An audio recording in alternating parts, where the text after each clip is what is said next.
Thank you for being with us for the 12th month podcast. This is the August podcast in the Men's Digging Deep Bible Study for 2020 and 2021.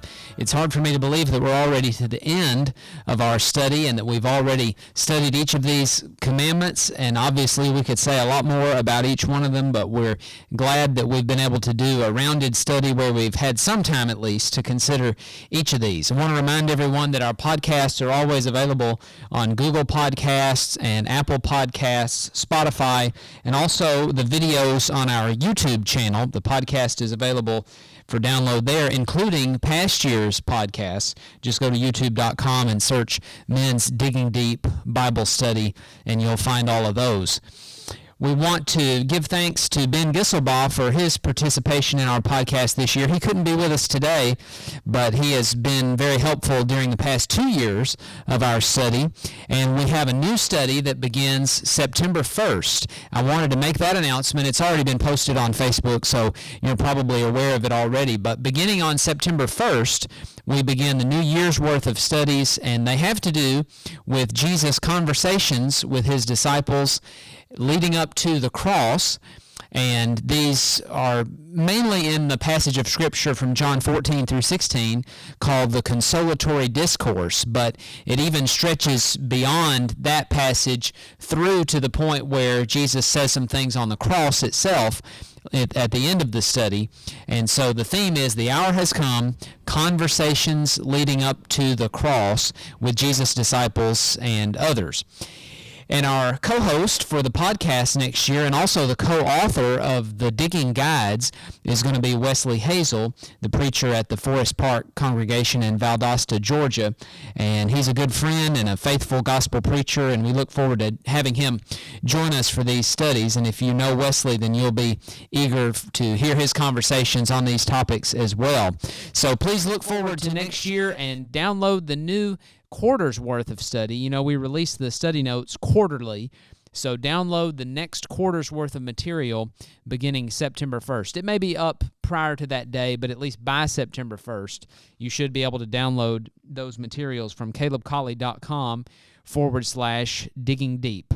calebcolley.com/digging deep. So we're very excited about the many important topics that Jesus brings up as he leaves peace with his disciples, as he promises the sending of the Holy Spirit, as he promises to go to prepare a place for them, as he prays for the unity of the church, which he was shortly to establish, as he teaches them about service, and all in that context of just the few hours before he would be crucified. We're going to study that for an entire year, and I personally am thrilled to be able to spend some more focused time and preaching even on that text. We'll continue to have Digging Deep Pulpit, where there will be sermons preached every month that go along with our study material preached by my dad, Glenn Colley, at the West Huntsville congregation, and we'll be posting those sermons as he preaches them. But not getting too far ahead of ourselves, we still have one more discussion for this year's study, and that has to do with the last of the 10 Commandments, you shall not covet. Now, covetousness is a sin, and contentment is the opposite of covetousness, contentment being the mark of a righteous life. Of course, it's not wrong for a person to have material goals. For example, to set financial goals or to do financial planning. You remember the widow searched for her coin, and that was a legitimate value in Jesus' parable in Luke 15, verses 8 through 10. We have the parables that have to do with money as a legitimate value if it's used in the right way. For example, the parables of the tares and the hidden treasure and the costly pearl and the dragnet. These all present financially gainful business as being legitimate there in Matthew 13. Also, we have the parable of the talents in Matthew 25, verses 14 through 30. So there's nothing wrong with making money and even with setting financial goals for yourself. But when one trusts in money, or when one makes money a priority higher than the values of spiritual things, when one lays up treasures on earth and not in heaven, then that's what's sinful, and that's what's involved in covetousness. There's a whole section of the book of Luke that forbids covetousness, and I mean from Luke 12 through Luke 16, and perhaps until not too long ago, I had never thought about this whole section of Scripture as basically a long discourse in the Gospel of Luke about money. For example, you start at Luke 12:13 through 15, and Jesus teaches this parable that we should not make friends with the mammon of unrighteousness because one's life doesn't consist in the abundance of his possessions. Well, that's not a parable. That's where Jesus refuses to divide an inheritance between two brothers. And then right after that, Jesus did tell a parable, the one about the rich fool. And his application is there in Luke 12:21, so is the one who lays up treasure for himself and is not rich toward God. And then the Lord teaches us not to be anxious about food and raiment. He uses the ravens and the lilies and the grass of the field as examples of God's care. Luke 12 through verse 31 there. And then the Lord tells people to sacrificially give to the needy. Look at Luke 12:33. He says, sell your possessions and give to the needy. Provide yourself with money bags that do not grow old, with a treasure in the heavens that does not fail, where no thief approaches and no moth destroys. A person cannot be covetous and follow this command. And then the next chapter in Luke 13 tells about the healing of a woman who had a disabling spirit for 18 years. And the ruler of the synagogue was critical because Jesus healed her on the Sabbath day. And the Lord's answer is there in Luke 13, verses 15 and 16. He says, you hypocrites, does not each of you on the Sabbath untie his ox or his donkey from the manger and lead it away to water it? And ought not this woman, a daughter of Abraham, whom Satan bound for 18 years, be loosed from this bond on the Sabbath day? See, the ruler of the synagogue and all the other Jews were very careful to tend to their cattle, but they weren't very interested in the things that really mattered. They had focused on money. They had become covetousness. Then in Luke chapter 14, Jesus had healed the man who had the dropsy, or the accumulation of fluid under the skin that led to extreme swelling. And the Lord's reply to his critics shows their care and concern for just the material things. Look at Luke 14, 15, and verses 5 and 6. Luke 14, verses 5 and 6. He said to them, which of you having a son or an ox that has fallen into a well on a Sabbath day will not immediately pull him out?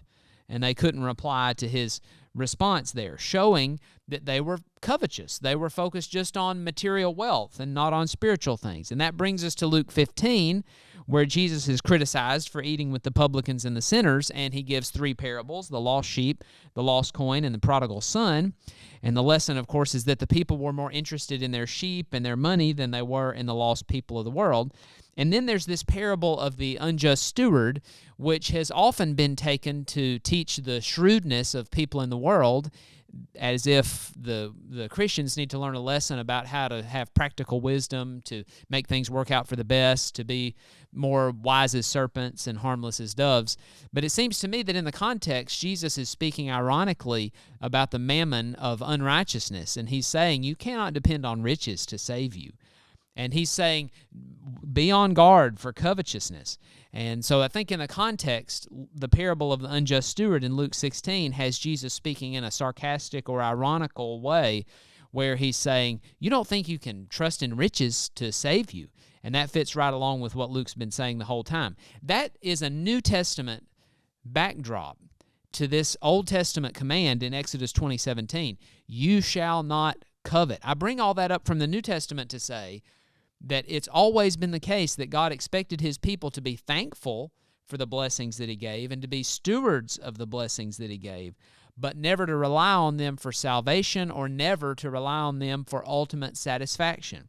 That's, of course, what the book of Ecclesiastes is all about. So there are other passages in the New Testament that emphasize this too. For example, 1 Corinthians 10:6, these things in the Old Testament happened as examples for us so that we would not crave evil things as they also craved. You could translate that, covet, so that we would not covet. Ephesians 5:5 says, no covetous man has an inheritance in the kingdom of Christ and God. Colossians 3:5 says, consider the members of your earthly body as dead to immorality, impurity, passion, evil desire, and greed. There's your covetousness. Your translation might say covetousness there, which amounts to idolatry. So if we're covetous, we're actually idolaters, and we have got to be on guard against this. Okay, if we look at the actual text of Exodus 20:17, and we find that Hebrew word that's translated covetous or covet in verse 17, and we also look at the Greek word that's used to translate that in the Septuagint, which is the Greek Old Testament, as you know.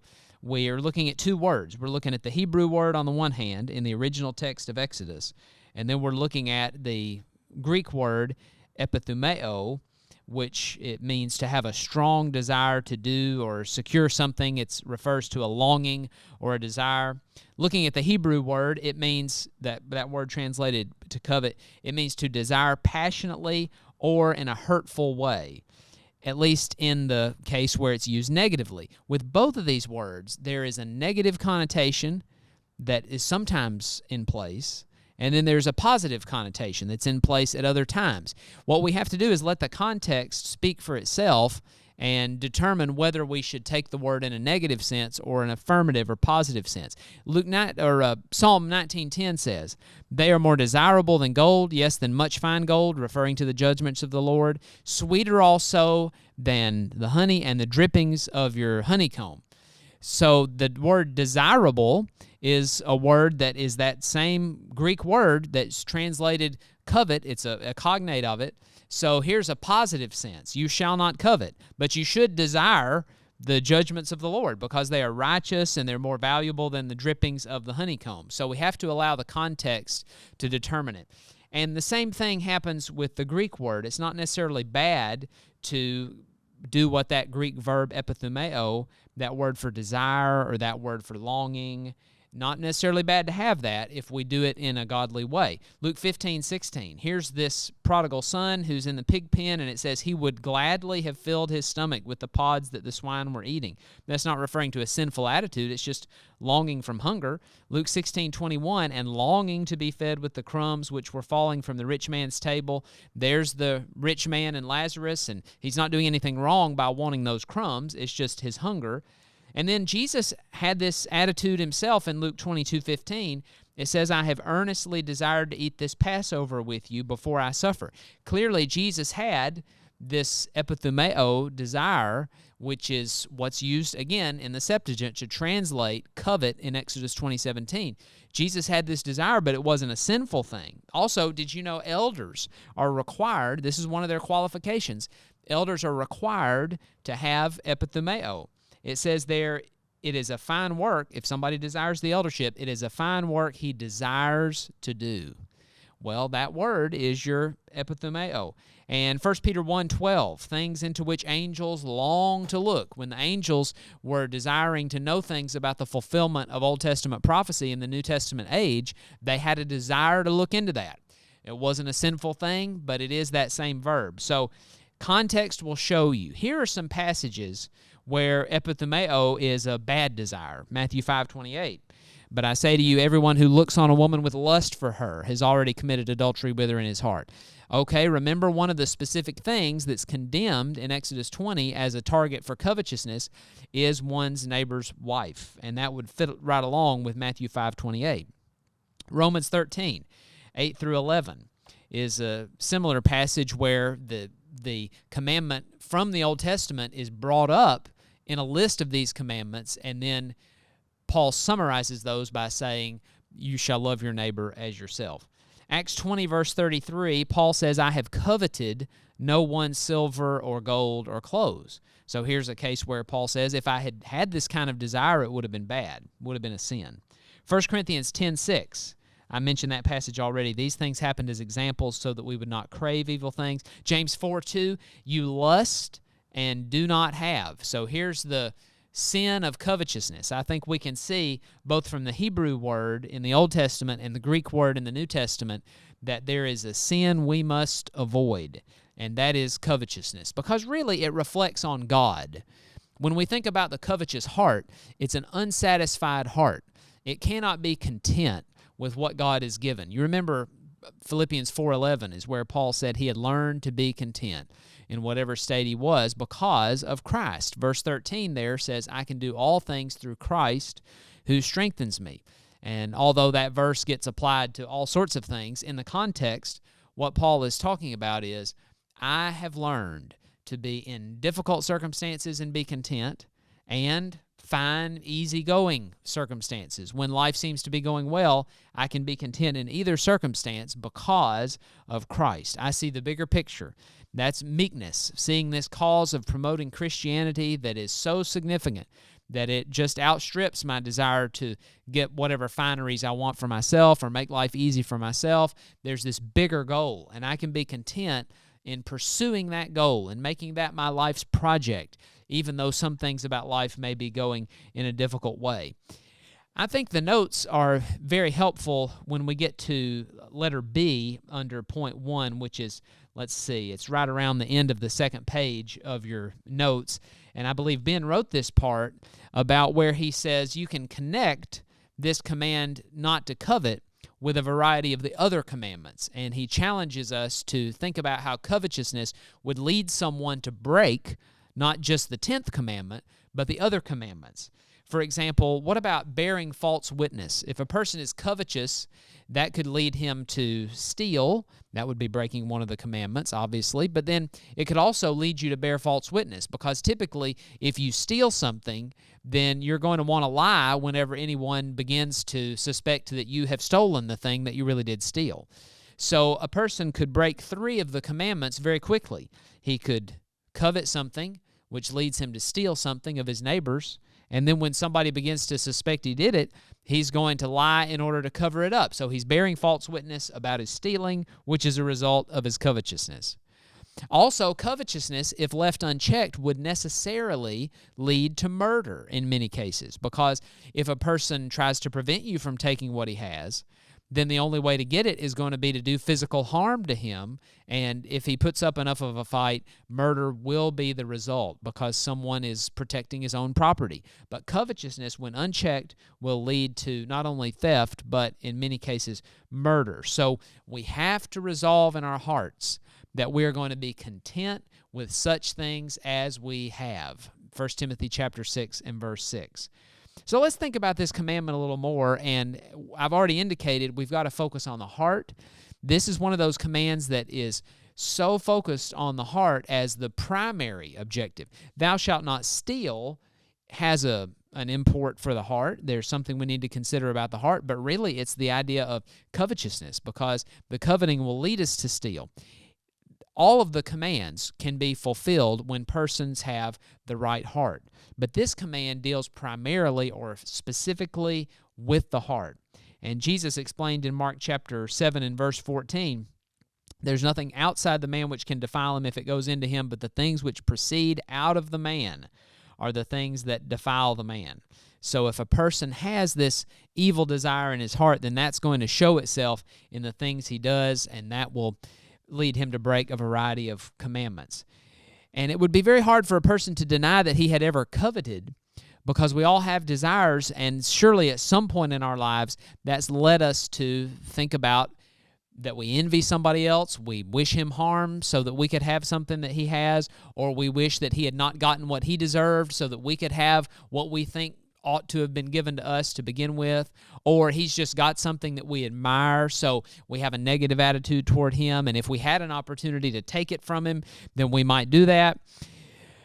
Think about how the contents of the heart, if not kept in check, will defile a person. Proverbs 4:23 says, "Keep your heart with all vigilance, for from it flow the springs of life." In Joshua 7:20 and 21, Achan, who was one of the characters mentioned in our study notes, Achan answered Joshua, "Truly I have sinned against the Lord, the God of Israel, and this is what I did. When I saw among the spoil there at Jericho a beautiful cloak from Shinar and 200 shekels of silver and a bar of gold wearing 50 shekels, then I coveted them and took them." Similar thing happened with David in 2 Samuel 11, verses 2 and 3. He arose from his couch, and he was walking on the roof of the king's house, and it says he saw from the roof a woman bathing. That was another man's wife, and the woman was very beautiful, and David sent and inquired about the woman. So the covetousness in David's heart, it's leading him to have a desire where he would be willing to do something wrong in order to get the thing that somebody else has. So the dissatisfaction with his own situation, seeing something he would like to have, the willingness to do something wrong in order to get it, there is the covetous heart. That's a picture of it.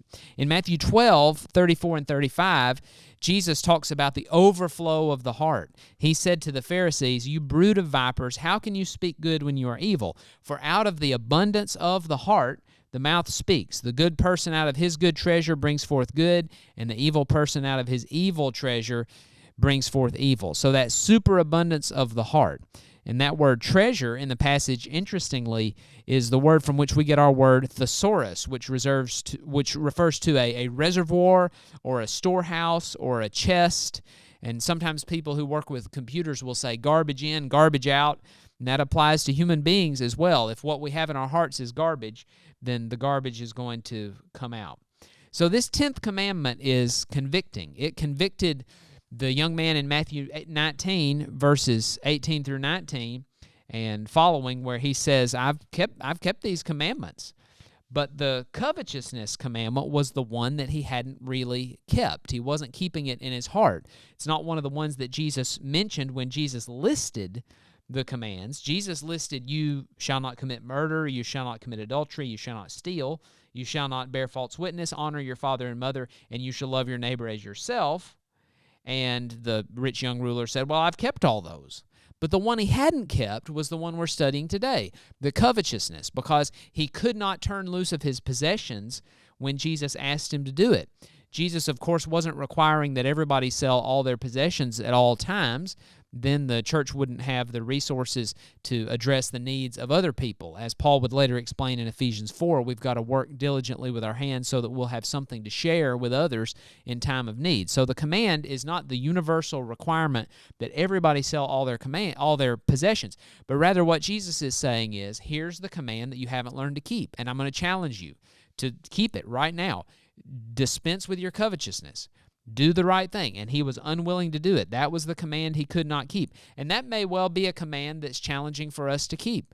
We may be able to refrain from stealing. We may have been able to refrain from murder. We may not lie. But when it comes right down to it, we're materialistic. And we love our possessions more than we love the Lord. Our giving shows it. Our priorities and how we allocate our money in general shows it. And our refusal to be faithful to the work of the church because we're pursuing money-making activities, that would demonstrate it. Our business connections being more important to us than our spiritual connections with those who are Christians, that would show our materialism. I thought Ben in the notes had a number of good ideas about examples of how people allow the covetousness to play out in their thought processes. Someone says, oh, those people's house is so beautiful. Why can't we have a house like that, like a house that would be out of a magazine? And so if we allow those thoughts to fester, we just become dissatisfied with what we have, and we stop obeying all the commands in the Bible to be thankful. There's another way we know if we've become materialistic and we're verging into covetousness, is when we're no longer thankful for the things that we have. When we look at our home, or we look at another possession of ours, we no longer think, I am sure appreciative that I have this. I don't want to be without it. I'm thankful that God has given it to me. And we instead think, I sure do wish I had a better one. This one's not satisfactory. I look at the ones that other people have, and those are better. So I stop being thankful for what God has given me, and I focus more on how I wish I had something that somebody else had. Or even I could look at other people. I could look at other people and think they're more beautiful than I am, or they're more beautiful than my spouse is, or something like that. Ben had in the notes, I wish my kids were more like their kids, or why can't we go on vacations that are more like what the other people get to do? We only get to go to our parents' house, or why couldn't my family be more normal like their family? All of these thoughts are outward focused, looking at what other people have and forgetting to thank God for the things that I have. From time to time, the power will go out, and I'll think, I wasn't thankful for the electricity that I had in my house until the power goes out, and then I think, boy, I sure do wish I had that power. And then for a few minutes, when the power comes back on, I'm really thankful that I have that power. And I start to think, boy, I can do all these things now that I couldn't do while the power was out, and it feels so much better when the air conditioning comes back on. And I think about, we're not going to lose the food that's in the freezer and the refrigerator because the power came back on and the appliances are working again. And I think to myself, I sure am thankful. But then over time, I must admit, it's easy for me to forget to be thankful for all those things that I had the whole time. It's just when I start to lose some of those things, then I start to feel the thanksgiving for what I really had. But God help us to not have to lose things in order to be thankful for them, but to refrain from covetousness, to refrain from these thoughts of, I wish I had it better.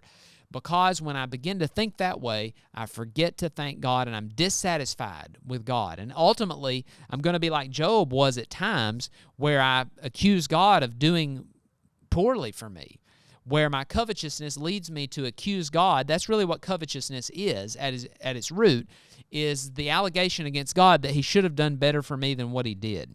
In Job 13:24, Job says to God, "Why do you hide your face and consider me your enemy?" Consider me your enemy. Did God consider Job his enemy? That was just not true. The devil was Job's enemy. The devil is the one who had done this to Job, and Job made the rash assumption that God had a desire for all of this to happen and that God had brought it on him. Actually, it was the devil who had done that. And so Job repented in chapter 42 of accusing God in this passage, but in other ones. Think, for example, about Job 7:18-21. I'm just going to list some of these, and you can write them down if you want.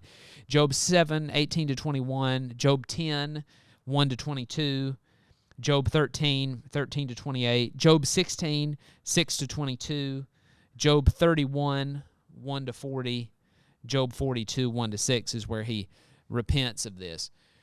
We're not saying that everything Job said in all of these sections is wrong, but you can see various statements in these sections where Job is critical of God, as if God had done something wrong to him, as if God was his enemy. That wasn't the case. But it illustrates for us here that our dissatisfaction with our circumstances may very easily lead us, if we're not careful, into making a tacit allegation against God, that he has not done well by us. When, if we would really just shift our thinking, and then we could consider all of the blessings that God has given us. Think about the prayers of the Apostle Paul in his prison epistles. For example, in Ephesians chapter 1, where he's thanking God for all of the blessings that are available in Christ. Or Philippians 1, where he's thanking God for the brethren at Philippi. Or in 1st and 2nd Thessalonians, well, those aren't prison epistles, but he thanks God in various cases for them. Paul was a thankful person even when his external circumstances were extremely trying, probably more harsh in his life than anything that you or I have encountered. But he kept his heart from covetousness because he focused on how grateful he was for the things that God had given him. Okay, next thing we want to consider, we've considered the heart of covetousness. We've defined it based on the Greek and Hebrew words.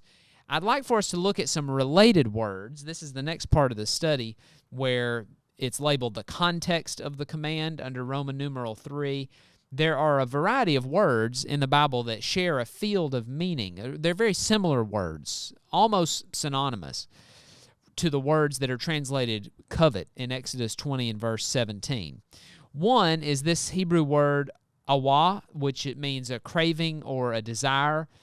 For example, Numbers 11:4, the rabble who were among the Israelites had greedy desires, and also the sons of Israel wept again and said, "Who will give us meat to eat?" So here is a greedy desire, but it's not always a negative word. Just like those other words, context has to be your guide. Isaiah 26:8 says, "Your name," that is the name of God, "even your memory is the desire of our souls." Same word, that craving or desire. Makes me think of Matthew 5:6, isn't it verse 6 that says, "Blessed are those who hunger and thirst after righteousness, for they shall be filled." There is the craving. It's just like newborn babes desire the sincere milk of the word that they can grow thereby, 1 Peter 2:2. Proverbs 10:24 says, "What the wicked fears will come upon him, but the desire of the righteous will be granted." There's your word desire. There's that craving. This is the Hebrew word awa. And then Proverbs 21:25, "The desire of the sluggard puts him to death, for his hands refuse to work." The desire of the sluggard, the craving he has, is a craving just to rest and not do anything, and that's a sinful desire. On the Greek side of things, in our New Testament lexicon, we have the verb zeloo, and that's a word that means to be intensely serious about something or to be eager. It's a cognate of a word for zeal. It's found only in one passage in Revelation 3:19, where Jesus says, "Those whom I love I reprove and discipline, therefore" what? "Be zealous and repent." Have a fervent desire to be right with God and repent. So that's a cognate with the word translated zeal, which is frequently found in the New Testament. And that can be negative as well. We typically think of the word zeal as having to do with a righteous desire or a passion to do God's work. It can be used in a negative sense too. In Acts 5:17, the high priest rose up along with all his associates, and they were filled with jealousy. That word jealousy is the same word translated zeal, and it's also used in a negative sense in Acts 13:45.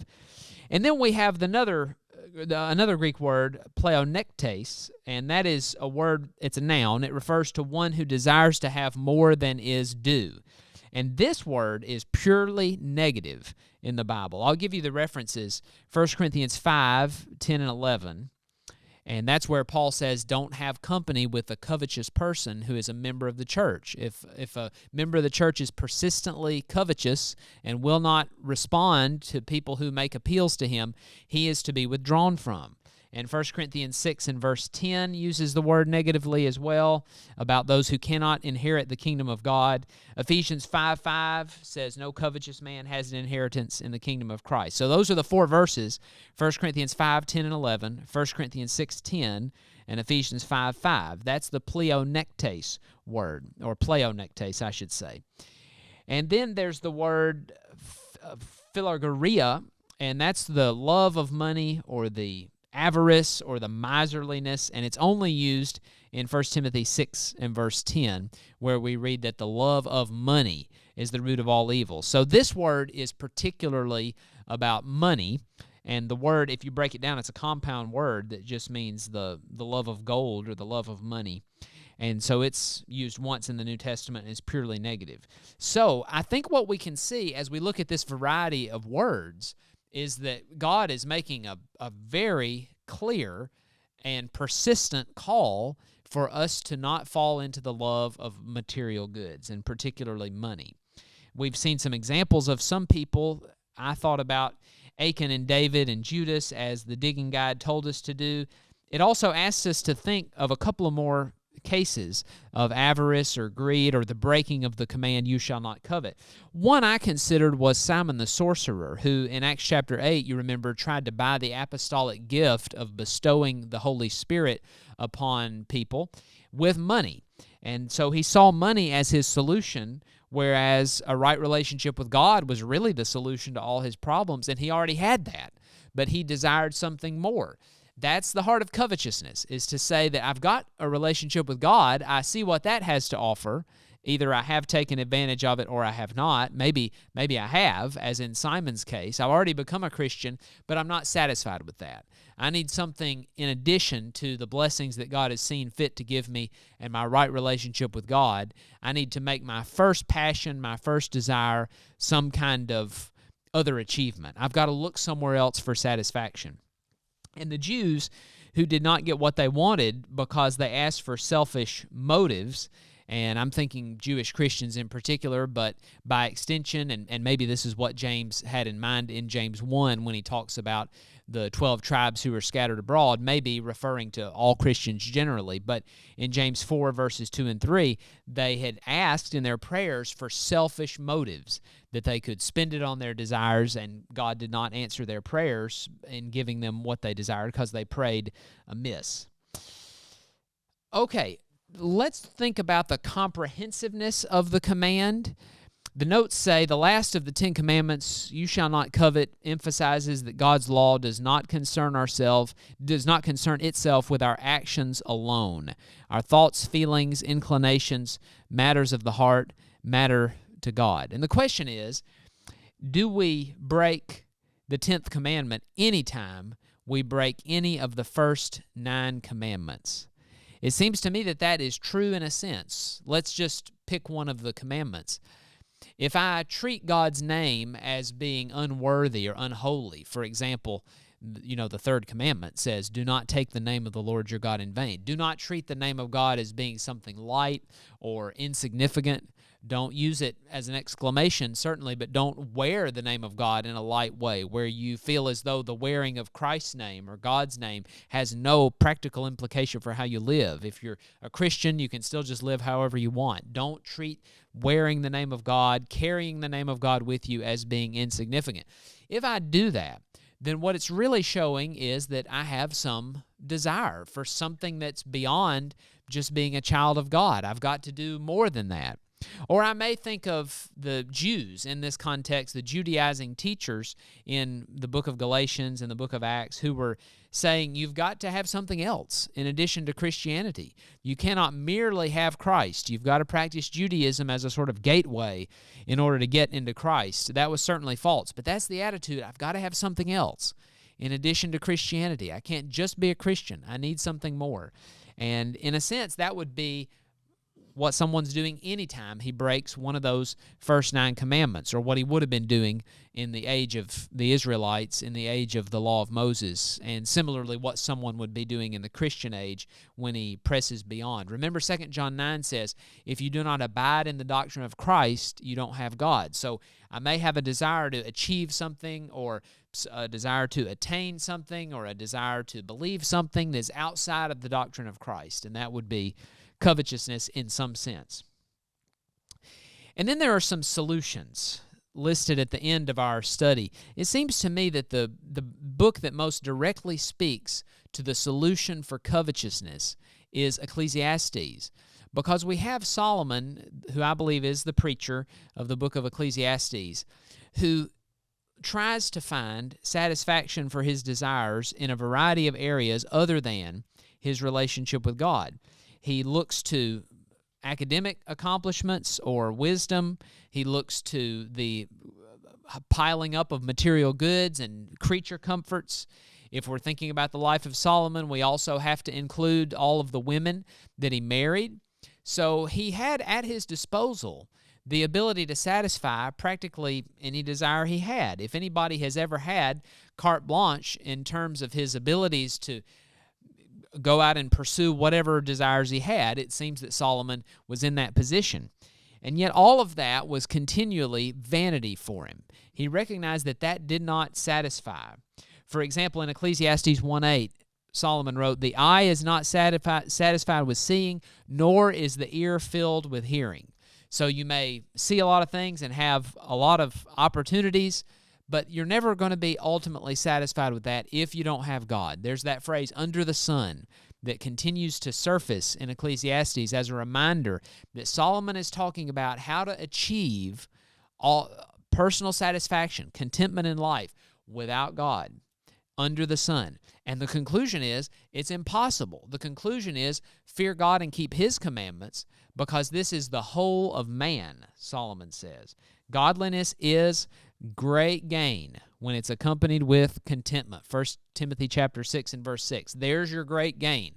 There's where you should put your stock for your ultimate satisfaction. And it's easy for us to see this, I think, when we consider our day-to-day life, when we have physical things that break, or when we have physical things that are stolen, or when we have physical things that are out of date before too long and we need a new one if we're going to continue to use it the way we want to. Computers, for example, as I look at my computer and think, I may be perfectly excited to have this computer and happy to use it now, but computers are so transitory. There will be a new one, there will be a better one in the years to come, and before too long, the one I have now is not even going to be usable with the current software. That's just how the world is. We have clothes and we have cars that are all consumable products, and so before long, the things that we may enjoy using now are just not usable.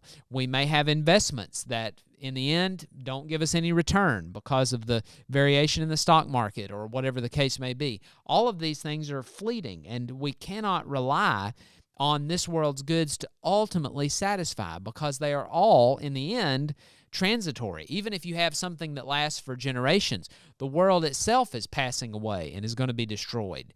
And life itself, human life on earth, is transitory. That's what the rich fool learned in Luke chapter 12, isn't it? That Jesus said, "Then whose will these things be? Your life is but a vapor that appears for a little time and vanishes away." But if one spends his life in the project of being a son or a daughter of God, and then a brother or a sister to man, and life is organized around that principle, there's great satisfaction because it's a project you can succeed at, but which you never totally finish. It is something that leads you into eternity, and your eternity is based upon how you've lived your life in this project of saying, I'm going to serve God, and that's my objective, and it's a project I can continually do. It's not like a project that has a finite finish line. For example, I've heard of people who finish an academic program, maybe they wrote their dissertation or they wrote their thesis, and then they're done with it, and there's a kind of a depression that sets in because that task is over now, and they've gotten up every morning for a certain amount of time, maybe years, doing that one project, and now it's over. Or we think about people who have a great project of rearing their children, and they are invested in that, and they enjoy it, but then their children grow up and leave home, and now that project is over. And we've had varying degrees of success. Maybe things didn't go exactly the way we wanted to anyway in those cases. But it's a finite project. We do it for a while, then it's over, and then we've got to move on to something else. All of Earth's life's projects are like that. They're these temporal ideals that we have, and we strive for them, and we enjoy working on them. Maybe we're building something, maybe we're repairing or restoring something, and then the project is over, and we can't give our attention to that anymore because the job is done. With the project of serving God, becoming a child of His, living more like Jesus, becoming a better friend, a better brother or sister, a better person, one who's following in the footsteps of the Lord, that project never ends, and the better we are at it, the more exciting it is. The closer we live to God, the more enjoyable it is to serve God. He becomes sweeter as the years go by, as the song says. So here's this project that will make us content forever. That's how people really are content, is striving after something that they believe is worthwhile. That's the point in Ecclesiastes, is he keeps on striving after things that seemingly, at least it's plausible to think on the outset, that this may satisfy. Here's something I believe is worth pursuing. But then he gets to the end of having pursued that, and it has not satisfied. The only thing that will, and this will be true if we're 20 years old, if we're 40 years old, no matter how old we are, no matter where life takes us, no matter where we live, the project of being a servant of God will satisfy in this life, and it will naturally lead into a life of honoring and glorifying Him in the next life. So, how do we conquer covetousness? We make ourselves faithful children of God, and then, and this is how I need to conclude, is that we resolve to be thankful as we live for God. Remember Philippians 4, 6, and 7, be anxious for nothing but in everything, by prayer and supplication with thanksgiving, let your requests be made known to God. In everything with thanksgiving. And other passages like Ephesians 5, 19 and 20 explain that we are thankful in everything. Not thankful for bad things, not thankful for sin, but thankful in every area of life, thankful in every season of life, thankful despite the bad things that happen to us, trusting the God who can make those bad things work out for good. So the sort of two-pronged approach to avoiding covetousness in life is, on the one hand, I'm going to live faithfully. I'm going to resolve to seek my ultimate satisfaction in a life of service to God, being a son or daughter to Him, and a brother or sister to man. There's my life's project.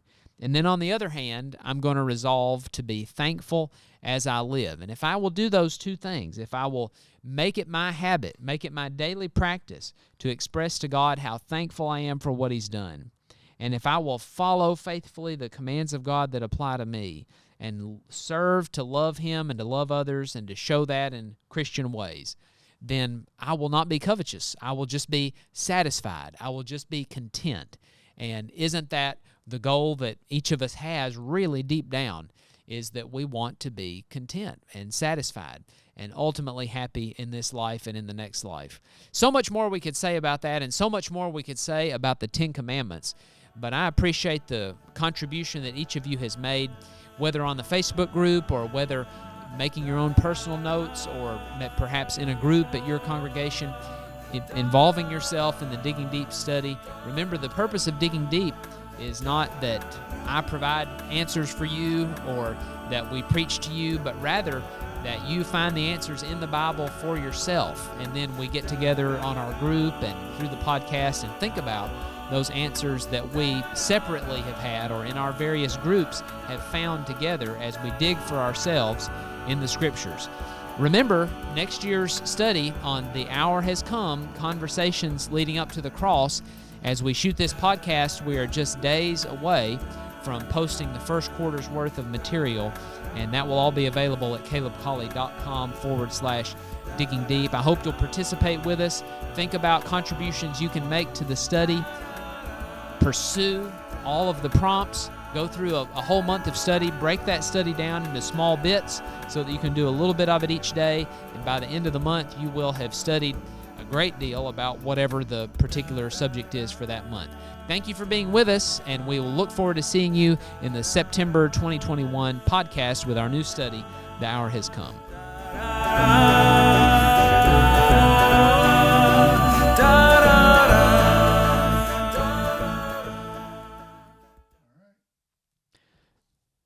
Good. Thank you. And this is in 4K this time. Hey, that's nice. But now we don't usually have 4K. We have, because we're using the other camera, right? And of course we can't do a Zoom call in 4K, at least not yet. Not yet. So. But we use the other camera that has a time limit, but we're not storing on that camera. That's the thing. We're just streaming it to actually, we're using the camcorders upstairs. Oh, that's right.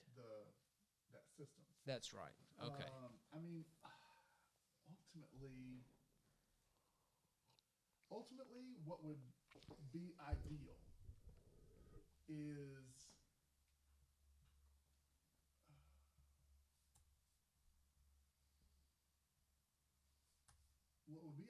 is that each of you and Wes each have a good camera,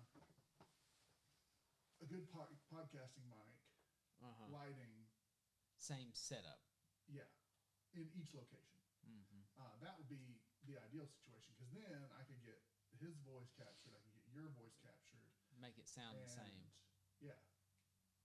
So that is ultimately, and I've seen different YouTubers, they're doing joint podcasts, but because they're YouTubers, they've already got their equipment and stuff. So they're all YouTubers. Right. So they've already got that. So I don't know, it would be interesting to see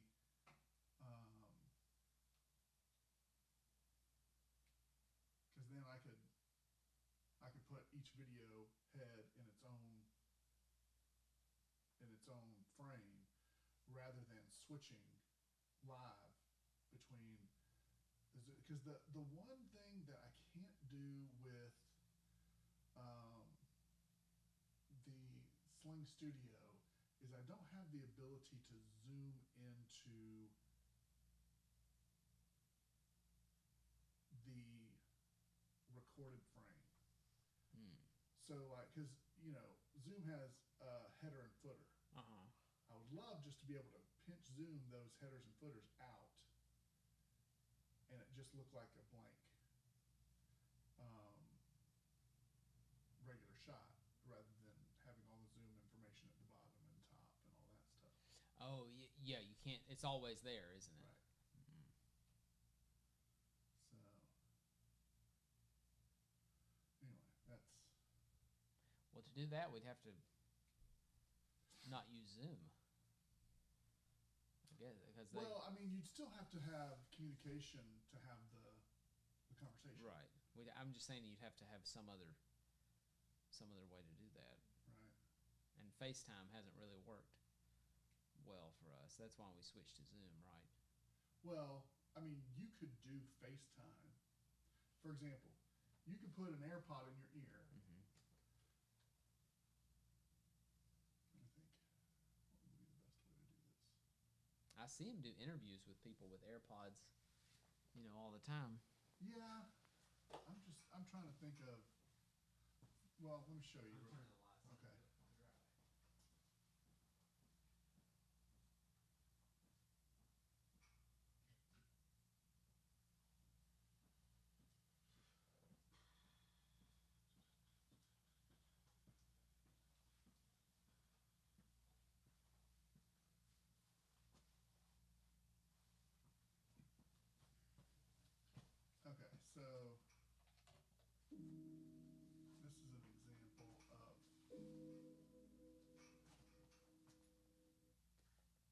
platform, it's your responsibility to do it.